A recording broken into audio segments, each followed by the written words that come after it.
Anda pernah dengar dari salah satu ustadz lebih baik tidak usah berinfak ke seorang pengemis karena membuat mereka menjadi malas. Lalu berinfak pada masjid yang masih banyak ritual bid'ah lebih baik tidak usah. Bagaimana menurut ustadz? Ya itu mungkin juhud beliau ya. Ini usaha pribadi barangkali. Kalau menurut saya ya.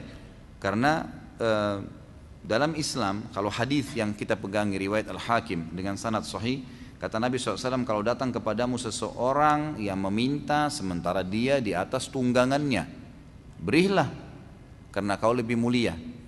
Berarti ada perintah memberi. Mau bagaimanapun keadaan dia di atas tunggangan ini, ulama hadis menekankan berarti dia kaya, dia mampu tapi dia minta. Hadis Bukhari mengatakan yadul ulia khairum yadis sufla. Tangan yang memberi lebih baik daripada tangan yang menerima. Memberi di sini dia fakir atau bukan, tetap ada pahalanya. Tetap ada pahalanya. Terlebih lagi kalau imam fakir, tadi hadis-hadis yang sudah saya sebutkan sebelum saya baca pertanyaan.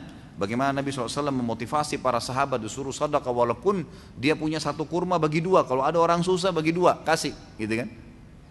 Sampai-sampai kalau dia cuma punya satu butir kurma disuruh bagi dua, kasih orang susah kalau dia lihat, gitu kan. Seperti itu motivasi dalam agama. Kalau ada perkataan seorang ustadz, dia mengatakan bahwasanya tidak usah memberi karena melatih pengemis untuk terbiasa. Dari mana dia punya jaminan si fakir yang sedang minta itu, yang mengemis itu memang bisa bekerja? Bukankah sekarang, saya tanya ikhwani, bukankah sekarang banyak sarjana menganggur? Bukankah banyak orang yang fisiknya masih sehat mau bekerja jadi pembantu rumah tangga nggak diterima? Banyak sekali, gitu kan?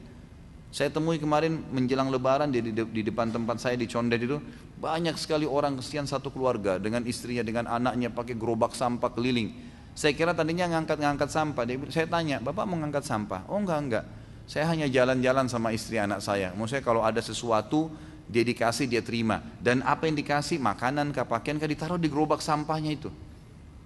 Itu kalau kita lihat fisiknya masih kuat, suaminya masih kuat, istrinya kuat, anak-anaknya semua pintar-pintar, ada jalan. Tapi buktinya nggak mungkin, saya yakin kalau mereka dapat kerjaan mereka mau kerja seperti itu. Kotor-kotoran untuk apa gitu kan? Pasti orang manusia tidak senang. Tapi begitulah, tidak semudah apa yang kita bayangkan. Jadi jangan kita tarik potensi yang sedang ada atau kelebihan yang sedang ada pada diri kita berarti semua orang sama. Gitu.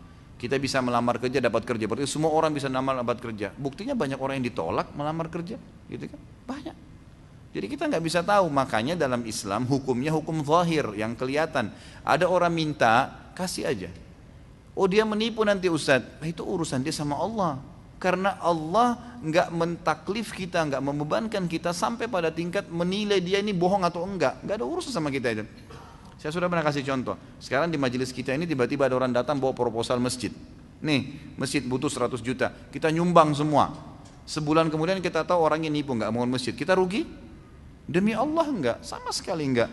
Kita tetap dapat pahala sesuai dengan niat kita mau masjid. Allah akan kasih itu. Dianya dihukum karena menipunya, gitu kan? Jadi enggak ada celah kita temukan untuk tidak memberi orang. Allahu a'lam. Ada satu pendapat memang, ada satu saran ulama, kalau ketahuan orang itu ahli maksiat, jelas-jelas uang itu akan dipakai pada maksiat kepada Allah, perbuatan bid'ah atau dia melakukan perbuatan syirik, atau misalnya memang dia minta uang untuk minum khamr, jelas-jelas kita tahu dia pakai mabuk, nah itu boleh ditolak. Kalau kita tahu, ya. Tapi kalau kita nggak tahu secara zahir, orang datang minta kasih aja, nggak usah lihat ya bagaimana penampilan dia. Itu yang saya tahu, Allahu a'lam. Kemudian tadi kalau dikatakan berinfak kepada masjid yang di dalamnya banyak ritual bid'ah lebih baik tidak usah. Mungkin lebih baik, Allahu a'lam. Kalau kata-kata lebih baik mungkin ya. Tapi saya sarankan seperti tadi hukum zahir. Kita masuk ke masjid, kita nggak tahu masjid ini jalanin sunnah atau enggak, atau banyak bid'ahnya atau enggak. Udah celengan masjid lagi lewat, kita mau bersedekah, sedekah aja. Kecuali jelas-jelas kita tahu ada pelanggaran, tidak boleh dibantu, tidak boleh didukung gitu kan. Tapi hukumnya hukum zahir semua. Yang kelihatan depan mata itu yang kita hukumi, Allahu a'lam.